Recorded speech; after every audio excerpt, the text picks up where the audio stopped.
কাৰণ ভগৱন্তই কৈছে হৰি ভকতকে তেওঁ উদ্ধাৰ কৰে আমি সেই হৰি ভকত হ'ব পাৰিছো নে নাই পৰা এতিয়া কিছু কথা ক'বলৈ অসুবিধা আপোনাৰ হবে সেইখিনি বিপৰীতভাৱে নলব কাৰণ আমি হৰি ভকতি কৰিছো মুখে ভগৱন্তৰ নাম লৈছো ঠিক কিন্তু আমাৰ এনেকুৱা কিছুমান ব্যৱস্থা আছে যিবিলাক ব্যৱস্থাত আমি অজানিতে বহুত ডাঙৰ ডাঙৰ ভুল কিছুমান আচৰণ হৈ থাকে হয়তো ইয়াত উপস্থিত থকা 99% আপোনাৰ হ'ব আমাৰ বাক্যৰ সৈতে অসমৰ্থ হ'ব পাৰে বা সমৰ্থন নকৰিব পাৰে কিন্তু সেইটো সত্য আজি মই কিবা এটা কৈছো বুলি আপোনাৰ হবে সেইটো মানি নলব সঁচাকেও কাৰণ আমাক সকলোকে এটা স্বতন্ত্ৰ বিবেক বুদ্ধি দিছে সেই বিবেক বুদ্ধিৰ আধাৰত আমি কিবা এটা বিশ্লেষণ কৰি চাব পাৰো এতিয়া চাবচোন আমাৰ বৈষ্ণৱ মাৰ্গত একেবাৰে অসন্তোষ নকৰিব দে সৰু এটা উদাহৰণ দিছো আমাৰ চাবচোন সকলো কৰ্মতে গোৱা পাঞ্জুৰ আগ নহয়নে অকণমানি কিবা এটা কৰ্ম কৰিলেও গোৱা পাঞ্জুৰ আগ কৰক চাকি গছ কেনেবাকে বাদ পৰিলেও কিন্তু গোৱা পাঞ্জুৰ বাদ পৰিব নালাগে কাৰণ আমাৰ গোৱা পাঞ্জুৰৰ বহুত মাহাত্ম্য আছে আৰু ভগৱন্তকো যেতিয়া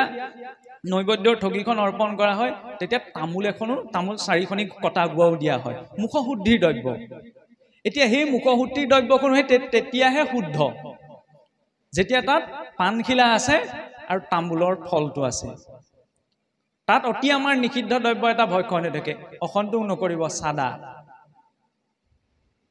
যাৰ উৎপত্তি এইটো সকলোৱে বিতৰ্কত এটা বিষয়ত আমি কথা কওঁতে অকণমান কিছুসকলে অসন্তোষ প্ৰকাশ কৰিছিল কিন্তু উপায় নাই কথা প্ৰসংগত আমি কৈ কাৰণ এইখিনিতে আমাৰ ভুল আচৰণ হৈ থাকে যেতিয়া হৰিভক্তজনে সেই অভক্ষণীয় দ্ৰব্যটো গ্ৰহণ কৰিব তেতিয়া উঠি অহা প্ৰজন্মই তেওঁৰ পৰা কি আদৰ্শ ল'ব বুলিও ভকতে এইখিনিকে কৰে নি এইখিনিকে খায় নি আমি ভকত হৈ পেলাই পূৰ্ণ ঢেৰ নীতি নিয়ম পালন কৰিব নোৱাৰো শুদ্ধ কথা কাৰণ সকলোৱে সকলো প্ৰকাৰৰ নিয়ম সকলো সময়তে বৰ্তাই ৰখাটো সম্ভৱ নহয় কিন্তু মনুষ্য ৰূপত এই মাৰ্গটো অৱলম্বন কৰিছো যেতিয়া যিখিনি যাৱতীয় বস্তু সেইখিনিতো লগত ল'ব লাগিব নহয় জানো যিদৰে আমি ঠাণ্ডা লাগিলে ঠাণ্ডাৰ পৰা ৰক্ষা পাবলৈ কম্বলখন লওঁ নহয় জানো ঠিক তেনেদৰে যিখিনি সাধন আছে ঈশ্বৰ ভক্তিৰ বাবে তাৰ বাবে প্ৰস্তুত হ'বলৈ হয় হিৰণ্যাক্ষ হিৰণ্যকশিপুৱে বিৰূপভাৱে হৰিক চিন্তি গতি পাইছিল নহয়নে তেওঁলোকৰ পুণ্য আছিল আৰু তেওঁলোকে অভিশাপগ্ৰস্ত হৈ সেই হৰি পাইছিল বৈকুণ্ঠৰ পাৰিষদ নহয়নে গতিকে তেওঁলোকে বিৰূপভাৱে হৰিক চিন্তা কৰি গতি পোৱাৰ সুযোগটো আছিল কিন্তু আমাৰ সেইখিনি পুণ্য নাই আমি মহা অধম কলিযুগত আটাইতকৈ ডাঙৰ ভাগ্য কি অহু ভাগ্যম সুলভম ভগৱান নাম জিব্বেশ বশৱৰ্তনী তথাপি নৰকং জাতি কি মাচৰ্য অহুত্যকম যে কলিযুগৰ আটাইতকৈ ডাঙৰ সৌভাগ্য কি মহাভাগ্য যে আমাৰ মুখত আমি ভগৱন্তৰ নাম উচ্চাৰণ কৰো অজামিলেও বিপৰীতভাৱে উচ্চাৰণ কৰিছিল পুতেকৰ নামতে কিন্তু আমিতো ভগৱন্তক জানি ভগৱন্তক স্মৰণ কৰিছো ৰামকৃষ্ণ নাম লৈছো তথাপি যদি আমি নৰকলৈ যাবলগীয়া হয় কম ডাঙৰ দুৰ্ভাগ্য হ'বনে সাদাৰ উৎপত্তি যেতিয়া ভগৱান শ্ৰীকৃষ্ণই পাৰিজাত হৰণৰ বাবে ভগৱান বিষ্ণুৱে ইন্দ্ৰৰ ৰাজসভালৈ গমন কৰিছিল ক্ষমা কৰিব ভগৱন্ত কৃষ্ণ নহয় ভগৱান বিষ্ণু যেতিয়া ইন্দ্ৰৰ ৰাজসভালৈ আহিছিল গৰুদ্ৰৰ সৈতে তেতিয়া সেইখিনি সময়ত গৰুদ্ৰ আৰু স্বৰ্গত থকা হুৰভি কাৰণ সমস্ত গোকুলৰ মাতৃ হৈছে হুৰভি আৰু গৰুদ্ৰৰ মাজত এখন যুঁজ হৈছিল তেতিয়া গৰুদ্ৰৰ আমাক কোৱা হয় না গৰুদ্ৰৰ পাখিৰ কোবত বেদৰ ধ্বনি ধ্বনিত হয় আৰু গৰুদ্ৰৰ পাখিৰ কোবতে হুৰভি গাই সামান্য আঘাতপ্ৰাপ্ত হৈছিল সেই আঘাতপ্ৰাপ্ত হোৱা সেই হুৰভি গুৰ ৰক্তৰ পৰা সাদাৰ উৎপত্তি স্কন্দ পুৰাণত এই কথাটো উল্লেখ আছে এতিয়া এনেকুৱা এটো প্ৰসংগ আপোনাৰ হবে নাভাবিব যে ব্যাসদেৱে আমাক সমস্ত বেদান্ত সাৰ বুলি ভাগৱত দিলে তেতিয়া আমি স্কন্দ পুৰাণৰ কথাটো মনাৰ প্ৰয়োজন স্কন্দ পুৰাণে কোৱা বাকিখিনি কথা আমাৰ প্ৰয়োজনীয় কথা নাই যিদৰে সাহিত্য বিষয় এটা জানিবলৈ আমি সাহিত্য কিতাপখনেই পঢ়িব লাগিব নহয়নে ৰাজনীতিৰ কথাখিনি পঢ়িবলৈ আমি ৰাজনীতিৰ কথাখনেই পঢ়িব লাগিব হৰিভক্তি আটাইতকৈ সমস্ত বেদান্ত সাৰ হৈছে শ্ৰী ভাগৱত শাস্ত্ৰ তাত কোনো শংকা নাই কিন্তু ভাগৱতত আমি পালনীয় সদাচাৰ কিছুমান কথা সেই পুৰাণসমূহতো আছে গতিকে সেই পুৰাণসমূহে অন্য দেৱৰ ভজনাৰ কথা কৈছে সেইখিনি বৈষ্ণৱ মাৰ্গত আমাৰ বাবে প্ৰয়োজন নাই কিন্তু তাত কিছুমান সদাচাৰ নীতি সদাচাৰো আছে তাত এই কথাটো উল্লেখ আছে যে সাদাৰ উৎপত্তি গুৰ ৰক্তৰ পৰা তেতিয়া পৰোক্ষভাৱে উচ্চাৰণ কৰিবলৈ বেয়া বুজি পাইছে তেতিয়াহ'লে আমাৰ দ্বাৰা কি হৈ আছে তেতিয়া সেইখন মুখেৰে আমি ঈশ্বৰে নাম ল'লে ঈশ্বৰে গ্ৰহণ কৰিবনে যদি মই নাজানি কৰিলোহেঁতেন মই যদি মহা অধম গুৰু গোসাঁই একো নামানো তেতিয়াহ'লে উদ্ধাৰ কৰিলেহেঁতেন এইটো কথা ক'বলৈ চেষ্টা কৰা হৈছে যে তেওঁ নাজানি কৰিছে কিন্তু আমি ঈশ্বৰ মাৰ্গত থাকি বৈষ্ণৱ মাৰ্গত থাকি যদি সেই নিষিদ্ধ দ্ৰব্যটো ভক্ষণ কৰিছো চাবচোন এইটো কথা ঠিক তামোলখনৰ লগত সেইটো আমাৰ সমাজৰ ব্যৱস্থা হৈ গ'ল যে চূণ চাদাকণ লাগেই কিন্তু সেইটো তামসিক দ্ৰব্য মৎস্য মাংস এৰাটো ডাঙৰ কথা নহয়, সেই চাদা কোনো তামসিক দ্ৰব্য। এতিয়া গু ৰক্তৰ পৰা চাদাৰ উৎপত্তি হৈছে নে নাই হোৱা সেইটো আমাৰ বিচাৰণীয় বিষয় নহয়, কিন্তু শাস্ত্ৰত যে গু ৰক্তৰ লগত সেই দ্ৰব্যটোক তুলনা কৰি দেখুৱাইছে, তেতিয়াহ'লে সেইটো কিমান অপবিত্ৰ বস্তু। আৰু বৈজ্ঞানিকভাৱেও চাদাৰ আপোনাৰ পেকেটটোতে আপোনাৰ মুখ এখন আঁকি থোৱা থাকেই নহয়নে, কেঞ্চাৰ হোৱা, খালে বোলে কেঞ্চাৰ হয়। বিজ্ঞানেও কৈছে, শাস্ত্ৰও কৈছে। গতিকে বৈষ্ণৱ বাদ দিয়কচোন, ভকত ৰূপত বাদ দিয়কচোন, মনুষ্য মাত্ৰ সেই দ্ৰব্যটো বৰ্জন হ'ব লাগে। আৰু সেইখিনি গ্ৰহণ কৰি যদি ঈশ্বৰৰ কৰ্ম কৰোঁ, কাৰণ ঈশ্বৰে আমাক ইমান এটা সুন্দৰ শৰীৰ দিছে।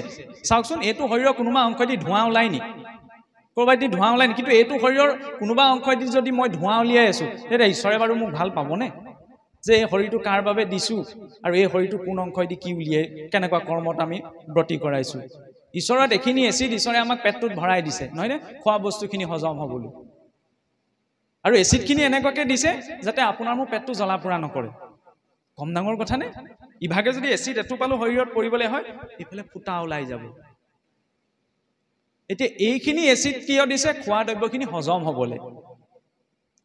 ইয়াৰ ওপৰত যদি কোনোবাই আকৌ এচিড ঢালিছেগে, বুজি পাইছেই চাগে, তেতিয়াহ'লে প্ৰভু মোক উদ্ধাৰ কৰা, মই ভাওনা সভা আগবাঢ়িছোঁ, নাম এষাৰ গৈছোঁ, প্ৰভুৱে বাৰু উদ্ধাৰ কৰে নকৰে পাঁচ কথা, কিন্তু ভগৱন্তই ভাল পাবনে? তেওঁৰ আমাৰ পিতৃৰো পিতৃ মহাপিতৃ নহয় জানো?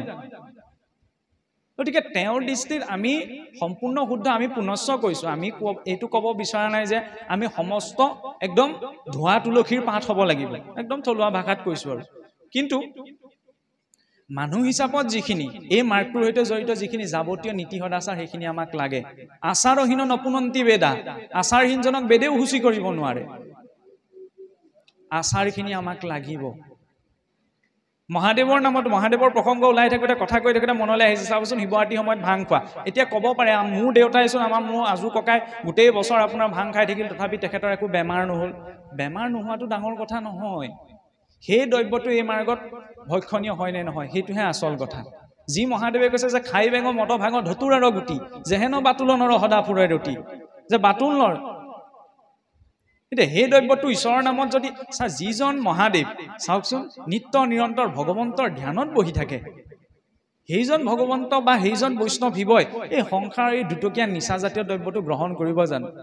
এইবিলাক সময়ে সময়ে অনাৰ্য সংস্কৃতিৰ দান। এইবিলাক শাস্ত্ৰই কোৱা আদৰ্শ নহয়।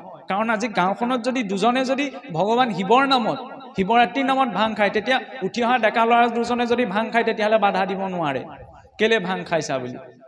কাৰণ আমি ধৰ্মৰ নামত কি কৰি দেখুৱাইছোঁ।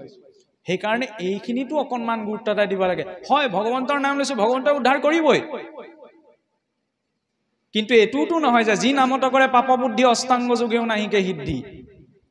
মই যদি পাপ বুদ্ধিত লৈছোঁ, এই ভগৱন্তৰ নাম ল'লে অনেক পাপ মোচন হৈ যায়, মই ভুলখিনি জানি বুজি কৰিছোঁ, কিন্তু ভগৱন্তৰ নাম লৈছোঁ আৰু মই যদি বহি আছোঁ যে ভগৱন্তই উদ্ধাৰ কৰিব, নকৰে। পাপ বুদ্ধিত নাম ল'লে ভগৱন্তই উদ্ধাৰ কৰিবলৈ নাহে। আৰু আমি মনুষ্য জীৱনটো পাপৰ পৰা উদ্ধাৰ হওঁ নহওঁতো সেইখিনি আমি পাছলৈ থৈছোঁ। এই মনুষ্য জীৱনটো কিছুমান নীতি আদৰ্শত সুশৃংখলিতভাৱে বৰ্তাই ৰখাটো প্ৰয়োজন। এতিয়া চাওকচোন, দ্বাদশত কলিযুগ এফালে ধন্য বুলি কৈছে, কিন্তু কলিযুগৰ যিখিনি লক্ষণ লিখিছে আৰু যিবিলাক আমি তাৰ সাক্ষী ৰূপত, প্ৰত্যক্ষ ৰূপত আপুনি মই প্ৰতিজন সমাজৰ ব্যক্তি দ্বাদশত লিখিত লক্ষণৰ সাক্ষী। কিদৰে? এৰিবে মৰ্যাদা নমানিবে পিতা মাতা। চাবচোন, পিতা মাতা নমনা। সৌ সিদিনালৈকে আমি কি কৰি থাকোঁ, এয়া মা মোৰ, এয়া দেউতা। অকণমান বৃদ্ধ বয়স অহাৰ লগে লগে কি হৈ পৰে, ঘৰত বোলে বুঢ়া বুঢ়ী আছেনে? যি পিতৃ মাতৃয়ে নিজেই নাখাই নবৈ ল'ৰা ছোৱালীক ডাঙৰ দীঘল কৰিছিল, বৃদ্ধ বয়স পোৱাৰ লগে লগে কি সংজ্ঞা পায়, বোলে ঘৰত বুঢ়া আছেনে, ঘৰত বুঢ়ী আছেনে? যি পুত্ৰই হয়তো তাত অপমানৰ ভাৱ নাথাকিব পাৰে, কাৰণ এইটো সচৰাচৰ হয়, আমিওতো গ্ৰাম্য সমাজৰ মানুহ।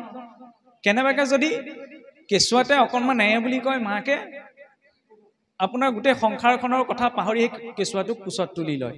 কিন্তু সেই মাকেই যেতিয়া বৃদ্ধকালত আপোনাৰ অকণমান দুদিনো যদি এদিন 3 ঘণ্টা সময় বেমাৰত পৰক, এনেকুৱা কোৱা নাই যে সংসাৰত ভাল পুত্ৰ নাই, কিন্তু সচৰাচৰ এনেকুৱা প্ৰতিচ্ছবিবিলাক আমিতো দেখি পাওঁ নহয় জানো, শুনিবলৈ পাওঁ নিউজত। তেতিয়া এইবিলাক কাম কোনে কৰিছে? আমাৰেই ল'ৰা ছোৱালী, আমাৰেই সমাজৰ মানুহেইটো কৰিছে। তেতিয়াহ'লে সেইটো হত হিৰণ্যাক্ষতকৈও ডাঙৰ অসুৰ হয়নে নহয়? আমি অসুৰৰ আদৰ্শ ল'লেও ভাল আছে, বুজিছেনে? এইটো একেবাৰে অদ্ভুত কথা যে অসুৰৰ পৰা আমাৰ শিকিবলগীয়া কি আছে? বহুত আছে। আমি হিৰণ্যাক্ষক কেৱল আদিদৈত্য আছিলে বুলি অৱমাননা কৰিলে নহব। হিৰণ্যাক্ষই কাৰ কাৰণে স্বৰ্গ জয় কৰিব বিচাৰিছিল? তেওঁ নিজৰ মাতৃ দিতিৰ স্থান যাতে স্বৰ্গত স্থাপন হয়, কিন্তু তেওঁৰ পদ্ধতিটো অশুদ্ধ আছিল। কিন্তু তেওঁ নিজৰ মাকৰ কাৰণে ভাওনাত দেখে নাই দিতিৰ কাৰণে যে ৰাজমুকুট ইন্দ্ৰৰ ৰাজমুকুট আনি নিজ মাতৃৰ চৰণত দিয়েহি, নহয়নে? আজি আমি শিক্ষিত ল'ৰা ছোৱালীয়ে আকৌ কি কৰে? মাক বাপেকক বৃদ্ধাশ্ৰমত থৈ আহেগে। সেই অসুৰটোৰ পৰা শিকিবলগীয়া আছিলে নে? ভাৰতত জন্ম হোৱা কম ডাঙৰ কথা নে? এৰিবে মৰ্যাদা, সকলো ক্ষেত্ৰতে আমি মৰ্যাদাক ত্যাগ কৰিম। আজি চাবচোন, মৰ্যাদাৰ নামত এইটো নহয়, অখন্তক নকৰিব। হয়তো সামাজিক মাধ্যমত প্ৰচাৰ হৈ আছে, বহু লোকে হয়তো বিপৰীতভাৱে কলম ধৰিবও পাৰে, কিন্তু এইটো কথা সত্য যে এইখন সেইখন ভাৰত ভূমি, যিখন ভাৰত ভূমিত ঋগ্বেদতো অপালা লোপমুদ্ৰা আদি মহিলা ঋষিৰ উল্লেখ আছিল। যাজ্ঞবল্কৰ সৈতে গাৰ্গী মৈত্ৰী আদি মহিলাই শাস্ত্ৰাৰ্থ কৰিছিল, কিন্তু তাতো এটা কথা আছে, মৰ্যাদাত থাকি। আজি কিছু কিছু সমাজত বা কিছু কিছু স্থানত এইটো কথা বুজা যায় যে পুৰুষৰ সৈতে মহিলাৰ অগ্ৰাধিকাৰ মানে কি? যে পুৰুষৰ চৰিত্ৰটো মহিলাগৰাকীয়ে ৰূপায়ণ কৰি ভাওনা দুজাপমান মাৰিলেহে সেইটো সমমৰ্যাদা বুলি হয়। সেয়া মৰ্যাদাবিহীন কৰ্ম, সেয়া আধুনিকতাৰ লক্ষণ বা সেয়া সংস্কাৰৰ লক্ষণ নহয়।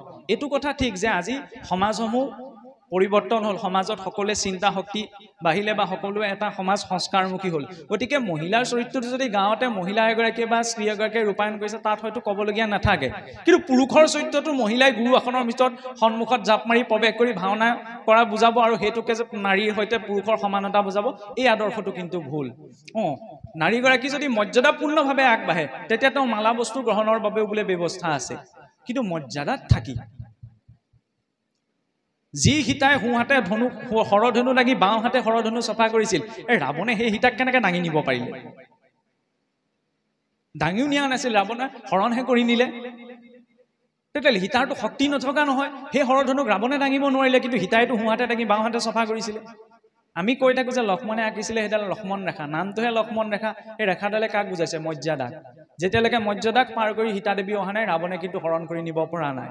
আপোনাৰ মোৰ জীৱনতো এনেকুৱা পৰিস্থিতি আহিব যে আমি মৰ্যাদাক ত্যাগ কৰি যেন কিবা এটা কৰোঁ, আৰু সেইটো বেয়া ৰূপত নাহে। ৰাৱণে 10টা মূৰ লৈ যোৱা নাছিল, ৰাৱণে এজন শুদ্ধ ঋষিৰ ৰূপত গৈছিল। ভালৰ ৰূপত আহিব, কিন্তু চিন্তা কৰা এইটো প্ৰয়োজন যে মই আজি এইটো আচৰণ কৰিছোঁ, হয় মই যদি আপোনাৰ পৰিয়ালটো ধ্বংস কৰোঁ, তেতিয়া মোৰ পৰিয়ালটো সুখ শান্তি আশা কৰিব মই পাৰোঁ নে নোৱাৰোঁ? কেতিয়াওতো নোৱাৰোঁ, নহয় জানো? তেতিয়াহ'লে জিভাখনৰ কাৰণে যদি অন্য জীৱ এটাক কষ্ট দিয়া হৈছে, তেতিয়াহ'লে সেইটো হিচাপ বাৰু ঈশ্বৰে মোক নকৰাকৈ থাকিবনে? সেই জীৱটোৰো জীয়াই থকাৰ অধিকাৰ আছে, নহয় জানো? তাত পাপ হয় পুণ্য হয় এইখিনি পাছলৈ থৈছোঁ। কেতিয়াবা আমি যদি চাওঁ, জীৱ এটা যেতিয়া হত্যা কৰা হয়, চাবচোন অকণমান সময় যদি ধ্যান দি চোৱা হয়, গাৰ নোম ডাল ডাল হৈ যাব। কম আৰ্তভাৱত সেই জীৱটো মৰিব লগা হয়নে? এফালে আমি চাওকচোন, মানুহ বৰ বিস্মিত জীৱ। এফালে আমি মৰাহতো চুলে অগ্নিস্পৰ্শ কৰি স্নান কৰিহে গৃহপ্ৰৱেশ কৰোঁ, কিজানি অসুচি কিবা এটা ভাৱ আহে। আনফালে সেই তেনেকুৱা মৰাহ এটাই আনি যদি খোৱা হয়, তেতিয়াহ'লে ঈশ্বৰে বাৰু কৃপা কৰে নকৰে পাঁচ কথা, সেইটো বাৰু মনুষ্যৰ কৰ্মনে? যদিও এইখিনি কথা কোৱাৰ কোনো অৰ্থ নাই, কাৰণ স্বভাৱো নোপদেশে নশক্যতে কৰ্তুমন্যথা সুতপ্তম অভিপানীয়ং পুনৰ্গচ্ছতি শীততাম। যে উপদেশ শুনি আৰু উপদেশ লৈ লাভ নাই, কিয়? পানী খন্তেকৰ কাৰণেহে উতলে, তাৰ পৰা সি চেঁচা হ'বই। আৰু কি খাওঁ কি নাখাওঁ, কি নকৰোঁ কি কৰোঁ, এইখিনি আমি সকলো স্বাধীন। আপুনি মই স্বাধীন, স্বাধীন যদিও আমাৰ কিছুমান মৰ্যাদা আছে। যিদৰে ল'ৰা ছোৱালীক খোজকাঢ়িব পাৰে নে নোৱাৰে, চোতালত মাকে মেলি দিয়ে নে, তেতিয়াহে খোজকাঢ়িবলৈ শিকিব। ঈশ্বৰৰ সংসাৰখনত বিচৰণ কৰিবলৈ আমাক মেলি দিছে, এতিয়া আমি কি কৰ্ম কৰোঁ সেইটো আমাৰ ওপৰত নিৰ্ভৰ কৰে। ঈশ্বৰ ইমান কৃপালু যে যেতিয়া বোলে গজেন্দ্ৰক উদ্ধাৰ কৰিবলৈ আহিছিলে, প্ৰথমতে গজেন্দ্ৰক উদ্ধাৰ নাই কৰা, প্ৰথমতে গ্ৰাহকহে উদ্ধাৰ কৰিছে। তেতিয়া লক্ষ্মীদেৱে সুধিছিল প্ৰভু উভতি যোৱাৰ পিছত, প্ৰভু আপোনাক মাতিছিলে গজেন্দ্ৰই, নহয়নে? আৰু আপুনি গৈছিল গজেন্দ্ৰৰ বাবে, কিন্তু গৈ পেলাই প্ৰথমেচোন আপুনি গ্ৰাহকে উদ্ধাৰ কৰিলে।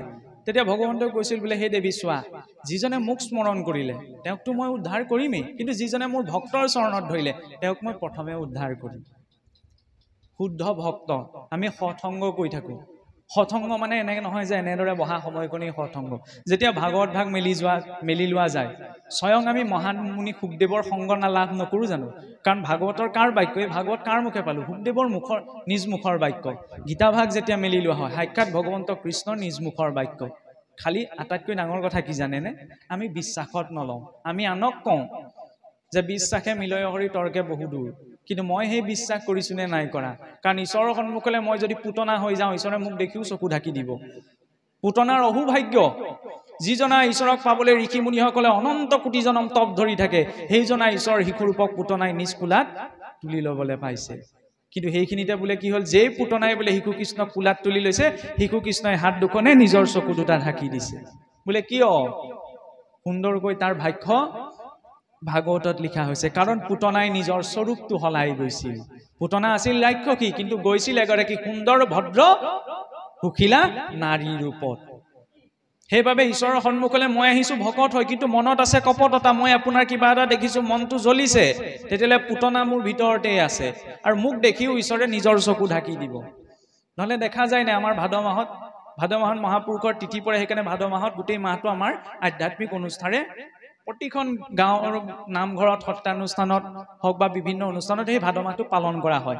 আমি বিভিন্ন নামঘৰ সত্ৰ ইত্যাদিসমূহ দৰ্শন কৰিবলৈ যাওঁ বিশেষকৈ ভাদ মাহত নহয় গৈ পেলাই আমাৰ বহুত সংখ্যকে কি কৰেগে যেতিয়া দুজনমান ভিৰ থাকে দুজনমানক ঠেলা দি মুঠতে মই চাকি গছ জ্বলাই থৈ আহিবগে লাগে কাক ঠেলি গলো বৈষ্ণৱ এজনকে বা ভকত এজনকে ঠেলি যোৱা নাই জানো ঈশ্বৰে বাৰু মোক মোৰ সেই চাকি গছৰ সেৱা গ্ৰহণ কৰিবনে যদি নাই পৰা তেতিয়া বাটতে দি থৈ আহক ঈশ্বৰে আমাৰ পৰা ভাৱটোহে বিচাৰে তাৰ সন্মুখত বহি থকা ভিক্ষাৰীজনক অন্ততঃ 10 টকা দিবনে টকা এটা দিয়াৰ সকলোৱে সামৰ্থ্য থাকে দি থৈ আহক তাত আচল ধৰ্ম আছে কিন্তু যদি দুজনক মই ঠেলা মাৰি চাকি গছ জ্বলাই থৈ আহিছো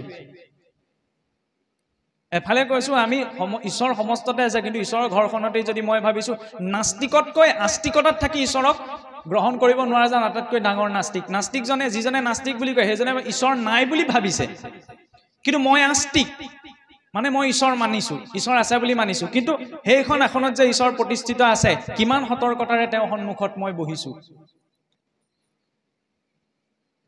এই ইন্দ্ৰিয়সমূহ আপুনি মই যিসমূহ ইন্দ্ৰিয়ত ধাৰণ কৰি আছো এইপা হৈছে যত অনৰ্থৰ মূল কানে বেয়া কথাটো পটককে শুনে চাবচোন কাণখন কলৈ যায় দুজনে ফুসফুসকে কি পাতি আছে তালে পটককে যায় ইমান ডাঙৰ ডাঙৰকে ভাগৱতে কি পঢ়ি আছে তালে পটককে না যায় বেয়া গোন্ধটো পটককে পাওঁ ভাল গোন্ধটো পটককে নাপাওঁ এই ইন্দ্ৰিয়সমূহক নিয়মিত কৰিবলৈ সেইকাৰণে ভক্তি ৰত্নাকৰত মহাপুৰুষে বৰ সুন্দৰভাৱে লিখিলে যে ইন্দ্ৰিয়সমূহক নিয়ম কৰিলে ব্যৱস্থাটো কি কৰ্ণে শুনে কৃষ্ণ কথা কাণখন কিয় দিলে যে সৎ কথা শুনাত ভগৱন্তৰ কথা শুনাত মুখে বোলে ৰাম মনে পাদ পদ্ম স্মৰে মনটো কিয় দিলে ঈশ্বৰ চিন্তনৰ বাবে সেই গজেন্দ্ৰ উপাখ্যানৰ জৰিয়তে আৰু এটা কথা যদি আমি চাওঁ মহাপুৰুষজনাই লিখিছে যে গজেন্দ্ৰই ত্ৰাহি হৰি বুলি ভগৱন্তক শৰণাপন্ন হৈছিল কিন্তু মূল ভাগৱতলৈ যদি আমি চাওঁ মূল ভাগৱতত গজেন্দ্ৰই যেতিয়া ভগৱন্তক স্তুতি কৰিছে 18টি শ্লোকত সেই 18টি শ্লোকত কিন্তু ভগৱন্তৰ হৰি নাম নাৰায়ণ কৃষ্ণ এটাও নাম নাই তাৰ তাৎপৰ্যটো কি গজেন্দ্ৰই কি বুলি কৈছিল যে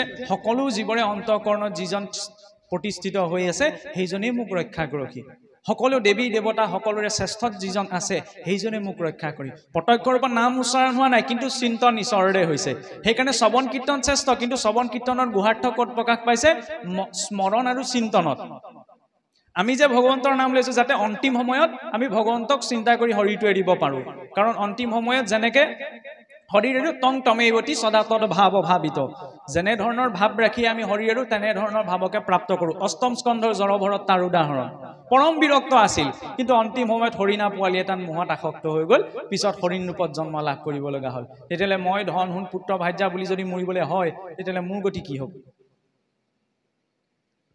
অন্তিম সময়ত ওচৰতে গীতা ভাগৱত পঢ়ি আছে কিন্তু কাণেৰে যদি নুশুনা হৈ থাকো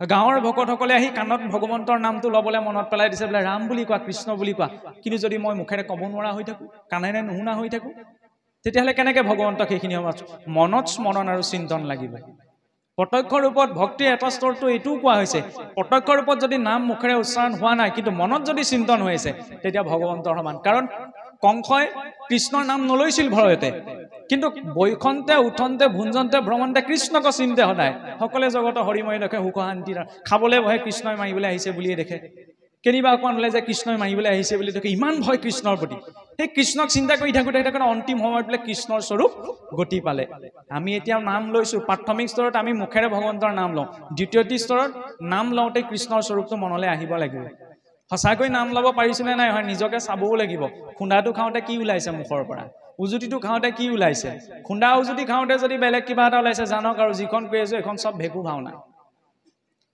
আৰু আপুনি কিমানৰ ভকতি কৰিছে এইটো মোৰ বিচাৰ্য বিষয় নহয় মোৰ বিচাৰ্য বিষয় মই কিমান ভকতি কৰিছো সঁচাকৈ যদি ঈশ্বৰ ভক্তি আচৰণ কৰিছো তেতিয়াহ'লে উজুতিটো খাওঁতে খুন্দাটো খাওঁতে তেওঁৰ নাম ওলাব নহ'লে চাবচোন শত্ৰুৰ নামো আমাৰ মনত সপোনতো মনত থাকে কোনোবাই যদি ক'ৰবাত কিবাকে বেয়াকে কৈছে মনত হ'লেও কোনোবাত বহুৱাই থৈ দিওঁ যে আমুকত মোক আমুকে বেয়াকে কৈছিল কিন্তু যিজনা ঈশ্বৰে আপোনাৰ মোৰ জীৱনৰ প্ৰতিটো ছেকেণ্ড দি আছো সেইজনক কিন্তু আমি পাহৰি থাকো সমস্যা সেইখিনিতে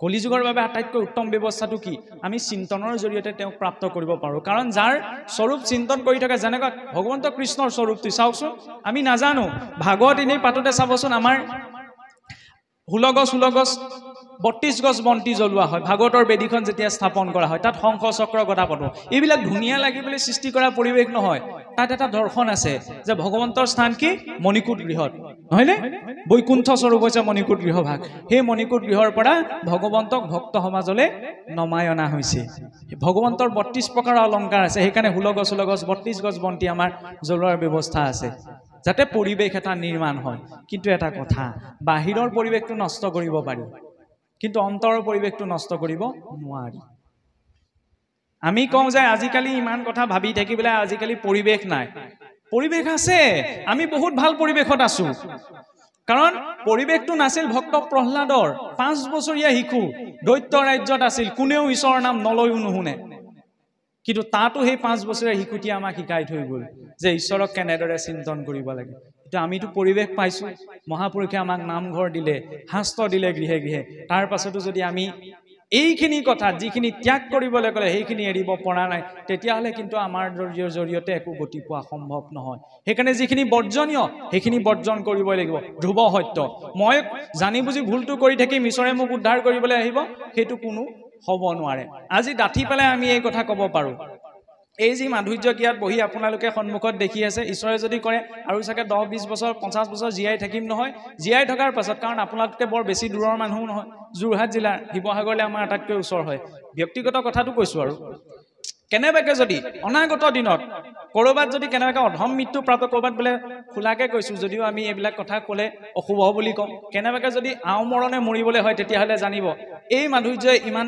এইখিনি সময়ত যিখিনি কথা ক'লে সেই সকলো কেৱল ভাতৌ মুখৰ কথা ইয়াত আচৰণৰ কোনো কথা নাই কাৰণ যেতিয়ালৈকে আমি নিজে আচৰণ নকৰো শব্দ ব্ৰহ্ম নিষ্ণাতু ননিষ্ণাতু পচেয়দি শ্ৰুতফলম শ্ৰমন্তস্য হব্য ধেনু ৰক্ষিত যদি আমি নিজে আচৰণ কৰা নাই তেতিয়াহ'লে সকলো শাস্ত্ৰ পঠন সকলো শাস্ত্ৰ বাক্য সকলো শাস্ত্ৰ চৰ্চা বাজি গাই ৰখাৰ নিচিনা সেইকাৰণে প্ৰথম মই নিজে আচৰণ কৰিব লাগিব মই আপোনাক কৈছো যে আপুনি সাদাকণ নাখাব বৈষ্ণৱ মাৰ্গত কিন্তু মই যদি লুকাই চুৰ কৰি খাইছো 14 জন হাকি লগতেই আছে কৰ্ণত দিগগণ কাণত অশ্বিনী কুমাৰ বাক্যত অগ্নি জিহ্বাত বৰুণ মনত চন্দ্ৰ অহংকাৰত ৰুদ্ৰ বুদ্ধিত বাসুদেৱ লিংগত প্ৰজাপতি গুহ্যত মিত্ৰ পদত বিষ্ণু হস্তত ইন্দ্ৰ এইবিলাকে কি কৰিছিল সময়ত সাক্ষী দিবই সেইকাৰণে এইবিলাকে সৎকৰ্ম আচৰণ কৰা প্ৰয়োজন এই যে ক'লে কৰ্ণে শুনে কৃষ্ণ কথা মুখে বোলে ৰাম মনে পাদ পদ্ম স্মৰে হস্তে কৰে কাম এই দুখন এটা কৃষ্ণৰ কৰ্ম কৰিবলৈ কৃষ্ণৰ কৰ্ম গৃহ যি কৰ্ম কৰিছো আইগৰাকীয়ে চাউল মুঠি দিছে ভগৱন্ত কৃষ্ণৰ নামত গৃহ কৰ্ম কৰিছে কৃষ্ণৰ নামত নিত্য নৈমিত্তিক যত জাতি ধৰ্ম আশ্ৰমৰ যত কৰ্ম কৃষ্ণত অৰ্পিলে হিউ হুৱে জানা মহাভাগৱত ধৰ্ম যদি নিত্য নৈমিত্তিক কৰ্মসমূহ ঈশ্বৰত অৰ্পণ কৰিছো সেয়া বোলে মহাভাগৱত ধৰ্মলৈ ৰূপান্তৰ হয় বেলেগকে তেতিয়াহ'লে ভক্তিৰ নামত আচৰণ কৰিবলৈ বাকী আছে জানো নাই খালি সেই অৰ্পণাৰ বিধিটো জানিব লাগিব কৃষ্ণৰ প্ৰতিমা দেখে চক্ষুৱে ভক্তক এই চক্ষু দুটা কি দিলে কৃষ্ণৰ প্ৰতীক পদ কৃষ্ণৰ প্ৰতিমা বুলি কওঁতে আকৌ খেলি মেলি এটা আছে আমাৰ বৈষ্ণৱ সমাজত যে ভাগৱত বাংময় মূৰ্তি কিন্তু কৃষ্ণৰ ফটোখনত যে কৃষ্ণ নাই এইটো ভাৱনা কেতিয়াও কৰিব নালাগে কাৰণ তেওঁ আছে যিদৰে হয় যে মোৰ ককা ঢুকাই গ'ল ককাক মই দেখা নাছিলো কিন্তু ককাৰ চিত্ৰপট এখন মোৰ ঘৰত আছে সেই চিত্ৰপটখনত ককাৰ হাড় মঙহো নাই তেজো নাই সেই চিত্ৰপটখনে কোনো কথাও নকয় নহয়নে সেই বুলি সেই চিত্ৰপটখন ইয়াত মোৰ ককা নাই বুলি মই দলিয়াই দিয়াটো উচিত হ'ব জানো নহ'ব নহয় কাৰণ সেই প্ৰতীক পত্ৰৰ জৰিয়তে মোৰ ককাৰ ধাৰণাটো মনলৈ আহে ঠিক তেনেদৰে এই যে প্ৰতিমা ভগৱন্তক আৰাধনা কৰা 8 প্ৰকাৰৰ বিধান আছে 8 প্ৰকাৰৰ প্ৰতিমাৰ কথা ভাগৱতে কৈছে একাদশ স্কন্ধত যে শৈলিং দাৰুময়িং লৌহিং লেখ্যা লেপ্যাস চৈকটিং মনোময় মণিময়িং প্ৰতিমাস্ত বিধাস্মিতহা শিলৰ হ'ব পাৰে দাৰু অৰ্থাৎ কাঠৰ হ'ব পাৰে যিদৰে জগন্নাথ দাৰু ব্ৰহ্ম লেখা হ'ব পাৰে লেপন কৰা হ'ব পাৰে মণিময় হ'ব পাৰে মনোময় হ'ব পাৰে উত্তম কি বাংময় মূৰ্তি ভাগৱতত সেৱা কৰা মানে আমি এইটো প্ৰিণ্ট কৰি অনা কাগজৰ কিতাপখনত সেৱা কৰা নাই, নহয় জানো? সেই ভাগৱতৰ প্ৰতিটো অক্ষৰে যিজনা ঈশ্বৰক ব্যক্ত কৰিছে তেওঁক আমি সেৱা কৰিছোঁ। ঠিক তেনেদৰে আপোনাৰ ঘৰত থকা কৃষ্ণৰ ফটোখন, সেইখনত ভগৱান নাই বুলি নাভাবিব, তাতো ভগৱন্ত আছে। সেই ভাৱনা থাকিলে তেতিয়া তেওঁৰ আগত আমি অবাক্য ৰতন নকৰোঁ, অশুভনীয় কৰ্মটো নকৰোঁ, কিন্তু আমি সেইটো বিশ্বাসত নলওঁ যে ইয়াত ঈশ্বৰ আছে। সেইকাৰণে নামঘৰত বহিয়ে আমি নাভিবলগীয়াটো ভাবি দিওঁ, নক'বলগীয়াটো কৈ দিওঁ, কাৰণ পাহৰি যাওঁ যে মোৰ সন্মুখত আজি যদি মোৰ সন্মুখত ভাৰতৰ ৰাষ্ট্ৰপতি সন্মুখীত উপস্থিত হ'লহেঁতেন, আপুনি মই কিমান সতৰ্ক হৈ পৰিলে যে ৰাষ্ট্ৰপতি তেওঁৰ আগত যি টি কথা নক'ব দেই, যে যেনে তেনে আচৰণ নকৰিব, একদম সাৱধানে সতৰ্ক হৈ বহি থাকিব। এতিয়া সাক্ষাৎ ব্ৰহ্মাণ্ড নায়ক আমাৰ সন্মুখত বহি আছে। আৰু এনে নহয় যে নামঘৰৰ মণিকূটতহে ঈশ্বৰত বেছিকৈ আছে, ঘৰৰ গোসাঁই ঘৰখনত নাই, বা সৌ দূৰৰ তীৰ্থত থকা স্থানতহে ভগৱান বেছিকৈ আছে, আপোনাৰ গৃহৰ উপাসনাস্থলীখনত নাই, বা আপোনাৰ ঘৰৰ গোসাঁই ঘৰখনত নাই। সেইখনতো ঈশ্বৰ পূৰ্ণ ৰূপতে আছে, খালি আমাৰ ভাৱটো লাগে। প্ৰহ্লাদে যেতিয়া দৈত্যৰ ৰাজসভাৰ স্তম্ভত ভগৱন্তক দেখিব পাৰিছিল, আমি তেতিয়া ঈশ্বৰৰ প্ৰতীক পটত ঈশ্বৰক দেখিব নোৱাৰোঁ কিয়? মহাপুৰুষেতো কুকুৰটোক দেখিলেও আত্মাৰাম আছে বুলি চিন্তা কৰিবলৈ কৈছে। এইটো কোৱা নাই, কাৰণ কৈ থকা জনে এতিয়াও যদি মোক বহি থাকোঁতে কুকুৰ এটাই যদি খেদা মাৰি আহে, মই আত্মাৰাম আছে বুলি সেৱা কৰিম নে? কেতিয়াওতো নকৰোঁ। সেইকাৰণে প্ৰতিটো কথা স্থান কাল পাত্ৰভেদে বিচাৰ কৰিলোঁ। আমাক কি কৈছে? কুকুৰটোক দেখিলে দণ্ডবতে পৰি সেৱা কৰিবলৈ কোৱা নাই, যে তেওঁতো যে ঈশ্বৰৰ অংশ বিদ্যমান হৈছে, সেই চেতনাটো ৰাখা, তেতিয়া তাক আমি প্ৰহাৰ কৰিবলৈ নাযাওঁ। যেতিয়া কুকুৰটোত আছে সমস্ত ভূতত ঈশ্বৰ ব্যাপ্ত হৈ আছে, তেতিয়া ঈশ্বৰ নথকা একোটা জেগাও নাই। সেইকাৰণে চাবচোন আমাৰ বৈষ্ণৱ সদাচাৰত সেই বস্তুখিনি ক'ত শিকোৱা হয়? ভজন সদাচাৰত। ৰাতিপুৱা শুই উঠাৰ লগে লগে অনন্ত কোটি জীৱ সাৰ পায়, কিন্তু যেতিয়া এজন ভক্ত সাৰ পায়, সাৰ পোৱাৰ লগে লগে প্ৰথম ধন্যবাদ ঈশ্বৰক অৰ্পণ কৰে যে প্ৰভু ধন্যবাদ, তুমি মোক এই জীৱনটো প্ৰদান কৰাৰ বাবে। সেই চিন্তনটো আগতেতো ব্যৱস্থা আছিল। সনাতন সংস্কৃতিত আমাৰ শ্লোক এটা শিকোৱা হৈছিল, ৰাতিপুৱা শুই উঠি আমাৰ কাৰণ জন্ম কৰ্মৰ সাক্ষী স্বৰূপ হৈছে এই দুখন হাত, যে কৰাগ্ৰে বসতে লক্ষ্মী, কৰ মধ্যে সৰস্বতীম, কৰ মূলে গোবিন্দ, প্ৰভাতে কৰ দৰ্শনম। যে মোৰ কৰৰ অগ্ৰত লক্ষ্মীয়ে বিৰাজ কৰক, কৰ মধ্যে মোৰ বিদ্যাই বিৰাজ কৰক, কৰ মূলে গোবিন্দ, কৰৰ মূলত গোবিন্দই বিৰাজ কৰক, প্ৰভাতে কৰ দৰ্শনম। পুৱাই পেলাই মোৰ জন্ম কৰ্মৰ সাক্ষী স্বৰূপে এই দুখন হাতৰ দৰ্শনত মোৰ সকলো শুভ হওক। আজিকালি ওলোটা হৈ গ'ল, কৰাগ্ৰে বসতে মোবাইলম, কৰ মধ্যে ফেচবুকম, কৰ মূলে হোৱাটছএপম, প্ৰভাতে মোবাইল দৰ্শনম। এতিয়া কৈ থকা ব্যক্তিজনো মানে আমি নিজেওতো মোবাইলটো কেৰি কৰিব এৰাই চলিব নোৱাৰোঁ, কাৰণ মোবাইলটোৰ দুখ নাই। আজিৰ যুগত আমি কওঁ মোবাইলটোৱে খাই দিলে, মোবাইলটোৱে খাই দিয়া নাই, মোবাইলটোতো জড়, ইয়াক ব্যৱহাৰ কৰ্তাজনৰ ওপৰত নিৰ্ভৰ কৰে। আমি সেইটো প্ৰজন্মৰ মানুহ। চাওকচোন, আজিৰ পৰা আমাৰ ককাসকলে পাইছে চাগে, আজিৰ পৰাতো 100 বছৰ আগত এখন ঠাইৰ পৰা আন এঠাইলৈ খবৰ দিবলৈ কিমান সময় লাগিছিল। আজি আমি মিনিটতে দেশ বিদেশৰ খবৰ এই মোবাইলটোত পাব পাৰোঁ, নহয়নে? ইমান এটা উত্তম মাধ্যম আছে, কিন্তু এই উত্তম মাধ্যমটো মই যদি কোনে ক'ত কি কৰিলে কি নাই কৰা এইখিনি চাবলৈকে ব্যৱহাৰ কৰিছোঁ, তেতিয়া সেইটো বেয়া ব্যৱহাৰ। এই মোবাইলটোতে আমি গীতা ভাগৱতো পঢ়িব পাৰোঁ, পঢ়িছোঁ নে নাই পঢ়া? সদায় হয়তো আমি শাস্ত্ৰীয় পৰিৱেশ এটা বৰ্তাই ৰাখি সকলোৱে গীতা ভাগৱতখনৰ এটা কথা পঢ়িবলৈ অসুবিধা হ'ব পাৰে, আৰু পদদুলৈ চন্দে যিখিনি লিখা আছে সেইখিনি আমি প্ৰত্যক্ষ ৰূপত বুজি নাপাবও পাৰোঁ, কাৰণ নিজা বুদ্ধিয়ে যদি ভাগৱতৰ অৰ্থ বিচাৰ কৰিবলৈ যোৱা হয় তেতিয়াহ'লে তেওঁ প্ৰাপ্ত কৰিব নোৱাৰে। কাৰণ ইটো ভাগৱত, ইটো মহাভাগৱত, বেদ বেদান্তৰো তত্ত্ব, নানা অৰ্থ আছে জানাত, সাধু সংগ বিনে তাক বুজিবাক নপাৰিবা, পঢ়িলোঁ ইটো কথা হাৰ। ইয়াৰ বাবে সাধু সংগৰ প্ৰয়োজন। সেইবাবে মহাপুৰুষসকলে লিখা ভাঙনি গ্ৰন্থও আমাৰ আছে, কিন্তু কাহানী বা তাৰ দুটা লাইন আমি পঢ়িছোঁ নে? এই মোবাইলটোত সেই পৰিৱেশটো লাগে, তেতিয়া এই মোবাইলটো ভগত কৰ্মত পবিত্ৰ হৈ যাব। কিন্তু আমাৰ কিছুসকলে কি কৰে, ল'ৰা ছোৱালী মাত ফুটিবলৈ আৰম্ভ কৰে, মোবাইলটো দি দিয়ে। তাৰপৰা আমি কওঁ যে আমাৰ ল'ৰা ছোৱালীয়ে যিমানখিনি মোবাইলত জানে আমি সিমানখিনি নাজানো। এইটো ভাল কথা নহয়, বহুত বেয়া কথা। কাৰণ সি চিন্তা কৰিবলৈ শিকাই নাই, সি ভাবিবলৈ শিকাই নাই, নহয়নে? আগৰ দিনত ভাল আছিল, ককা আইতাকৰ সন্মুখত ৰামায়ণ মহাভাৰতৰ কথা শুনি শুনি ডাঙৰ দীঘল হৈছিল। দবা মাৰিলে মাত্ৰ ককা আইতাকৰ লগত ল'ৰা ছোৱালী আপোনাৰ কি হৈছিল, মুখ হাতকেইটা ধুই গোসাঁই ঘৰত সেৱা এটা কৰিছিল। আজিকালি সময় নাই। আমাৰ অসমীয়া সমাজখনতো এনেকুৱা, চাওকচোন, বছৰেকৰ বিহু দিনা বা নিজৰ জন্মদিনৰ দিনা ল'ৰা ছোৱালী ঘৰখনৰ ল'ৰা ছোৱালীয়ে যেতিয়া কিবা এটা ভাল কাম কৰা, ভাল প্ৰশংসাৰ প্ৰাপ্ত কাম এটা কৰে, তেতিয়া আটাইতকৈ আমি ভাবি থাকোঁ মাক বাপেকে বেছি ভাল পায়। নহয়, ককা আইতাকে বেছি ভাল পায়, কিন্তু তেওঁলোকে প্ৰকাশ কৰিব নোৱাৰে। আৰু বিহু দিনা যেতিয়া যি ল'ৰা ছোৱালীয়ে ককা আইতাকক তামোল এখন চাওকচোন গছৰ পাত দেখিলা আৰু খনিয়া তামোল এখন দি সেৱা কৰে তেতিয়া জীৱনৰ আটাইতকৈ নোপোৱা সুখকণ ককা আইতাকে সেইখিনি সময়ত বিচাৰি পায় কিন্তু আমাৰ কিছুসকলে এনেকুৱা ককা আইতাকক মাত দিবলৈও সময় নাই তেতিয়াহ'লে কলিযুগত আমি এনেকুৱা মনুষ্য কলিযুগত বাস কৰিব লাগে এনেকুৱা মনুষ্য সত্য যুগত বাস কৰিলেও উদ্ধাৰ হ'ব নোৱাৰে আৰু কলিযুগৰ ব্যৱস্থা এনেকুৱা নহয় কলিযুগ বুলি আমি কৈ আছো কলি মাত্ৰ কেইটামান স্থানতহে থাকে সকলোতে কলি নাই জড়িত খেলে যোৱা পাখা কৰে মদ্যপান যি স্থানত যোৱা পাখা খেলিব মদ্যপান কৰিব পৰস্তি সংগ হ'ব ধন সম্পত্তি সোণত আশা কৰিব যি স্থানত সীমাৰ বিবাদ চলিব তাত সেইখিনি স্থানতহে কলি থাকে এইখিনি স্থান যদি আমি এৰাই চলো তেতিয়া কলিয়ে আপোনাক মোক একো কৰিব নোৱাৰে কিন্তু আমি আমাৰ মেণ্টেলিটিত এইটো ভৰাই ল'লো যে এইটো কলিযুগ আৰু অধৰ্মই গোটেইখন বেৰি পেলাব নহয় এইটোতো উত্তম সময় কাৰণ সিদিনা সত্য যুগত ভাল আছিল বুজিছেনে সত্য যুগত ভাবিছিল বসুধৈৱ কুটুম্বকম যে গোটেই ধৰণীখনি মোৰ বাবে পৰিয়ালৰ নিচিনা মানসিকতা অৱনমিত হ'ব লাগে যে যেতিয়া টেটা পালেহি তেতিয়া ভাবিলে যে গোটেই পৃথিৱীখন মোৰ বাবে পৰিয়াল নহয় মোৰ ৰাজ্যখনহে মোৰ পৰিয়াল ৰাম আৰু